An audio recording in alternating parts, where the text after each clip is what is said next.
So this is the real Titanic as she lies at the bottom of the ocean, shot in 35mm film by us in 1995 when we went out there in the early days of making the movie. You know, I've joked many times over the years that I only made this movie because I wanted to go dive to the Titanic wreck. I've been a wreck diver for many years at scuba depths. I love shipwrecks. I love the romance and the mystery of shipwrecks. I love the fact that every shipwreck is a human story. I mean, ships are not on the bottom of the ocean by design. They're on the bottom of the ocean because something really bad happened, and there were people on those ships. They're not unmanned vehicles. So the story of those people, whether it's a story of a wartime encounter with a U-boat, or an encounter between a luxury liner and an iceberg, they're fascinating stories. So I've always loved wrecks, and Titanic's the ultimate wreck. So what I did was I went to 20th Century Fox, and I had a good relationship with them. I'd made a couple films for them, and I said, let's do a real expedition to Titanic to shoot scenes for the movie. And they thought I was crazy, but then I told them my rationale, and the rationale was that we're going to have to do these scenes as miniatures. The miniatures are going to be probably more expensive than going and shooting it ourselves. We can use the Russians. We'll use the Russian subs. The marketing value of us having gone and photographed the real ship at the bottom of the ocean will be tremendous. It'll be worth millions in publicity to the movie.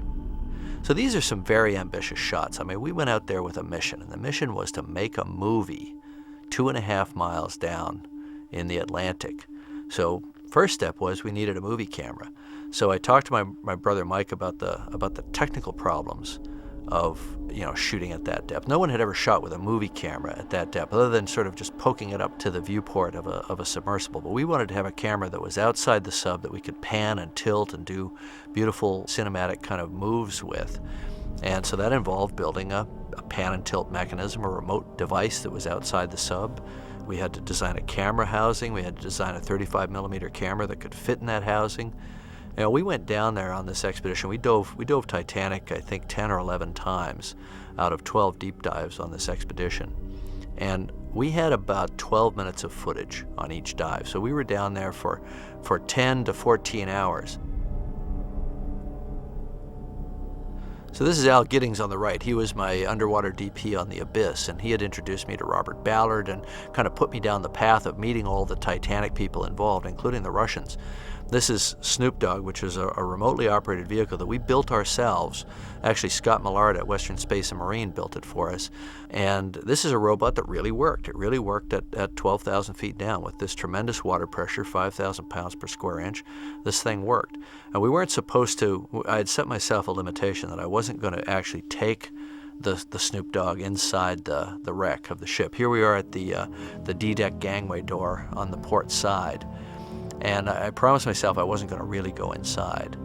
But of course, I couldn't contain my enthusiasm once we saw how well this vehicle was working. And now, compared to the vehicles we're using now, it's a clunky, heavy, big dumb dope on a rope. But this is 10 years ago, and it was pretty state of the art for its time. And here we are, crossing the forward well deck. And Titanic, it's tough to see this whole ship. It's just so darn big, and even the 1200 watt HMI lights don't really light it up. Just small sections of it. That's the B deck railing on the starboard side forward, and it's right where we had Rose standing on one of the shots that were taken out of the film. This is one of the first times that an ROV was really used to poke around inside the shipwreck, and we were just enthralled by what we were seeing. So here Snoop Dogg is being piloted aft along the B deck promenade on the B deck level, and it gets to a door that it can't pass, and it's sort of looking in a window. It's just mysterious what's inside that window. There's no way to know. And of course, in the 2001 expedition, we actually got behind that window and had a look, and we know what's in there now. So this is Jeff Letta. He was the ROV pilot. And here's another, this is, I think, our last dive, and we're sending the ROV down into the Grand Staircase. And the Grand Staircase is just this big open pit that goes down through the ship, 5 decks down inside the ship. And here he is going down. This is just a a bulkhead that's just covered with rusticles.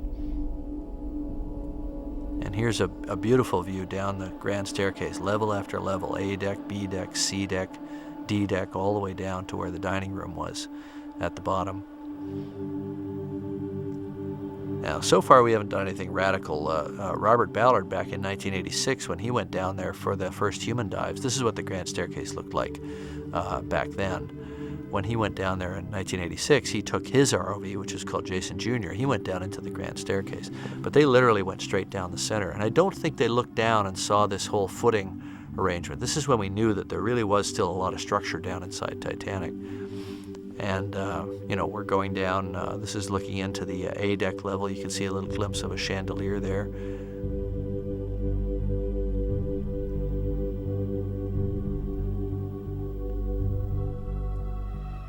From what we know in the on our 2001 expedition, those chandeliers are still there, just the way we saw them in '95.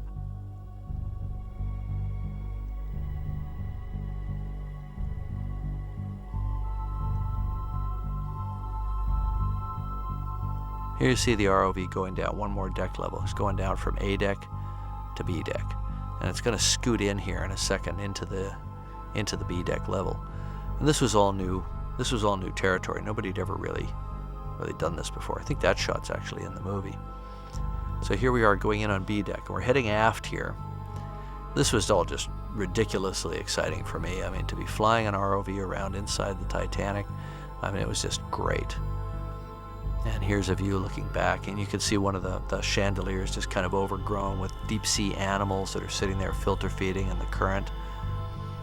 And now we're heading aft. You can see the boiler uptake. So this is all just really exciting for us. And, I wasn't supposed to take our movie prop vehicle inside Titanic and do real exploration, but we just couldn't resist.